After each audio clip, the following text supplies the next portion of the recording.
এটা হচ্ছে গত রবিবারের ব্লগ। গত রবিবার ছিল একাদশী। এটা যেটা দেখতে পাচ্ছ এটাকে বলে কুট্টু। আগে আমিও চিনতাম না। এটার মার্কেটে পেস্টও পাওয়া যায়, কিন্তু আমরা পেস্ট আনি না, আমরা ওই দানাটাই আনি, এনে বাড়িতে পেস্ট বানাই। এটা দিয়ে অনেক কিছু বানানো যায় গোপালের ভোগ। রবিবারের আগের দিন মানে শনিবারই আমি বাজার থেকে রোজ নিয়ে এসেছিলাম।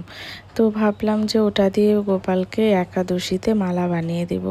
এটাই বানিয়ে বাবাকে দেখাচ্ছিলাম যে কেমন হয়েছে। সেদিন গোপালের ভোগ ছিল দুপুরে কুট্টুর গোলা রুটি, মাখনা, বাদাম, আরও অনেক কিছু। আর এটা হচ্ছে বিকেলের। আমি বিকেলে ফ্রুটসগুলো কেটে নিয়েছি।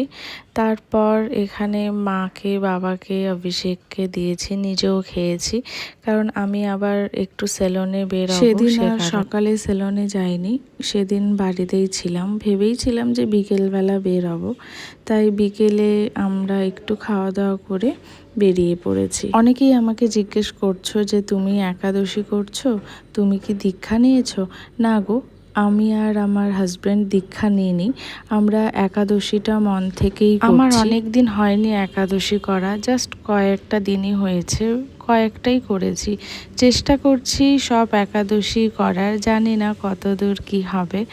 আর আমি যেটা মনে করি, যে কোনো জিনিস আমরা যদি মন থেকে করি তাহলে সেটা কখনোই বিফলে যায় না। জানি না গো কতদূর কি করতে পারবো।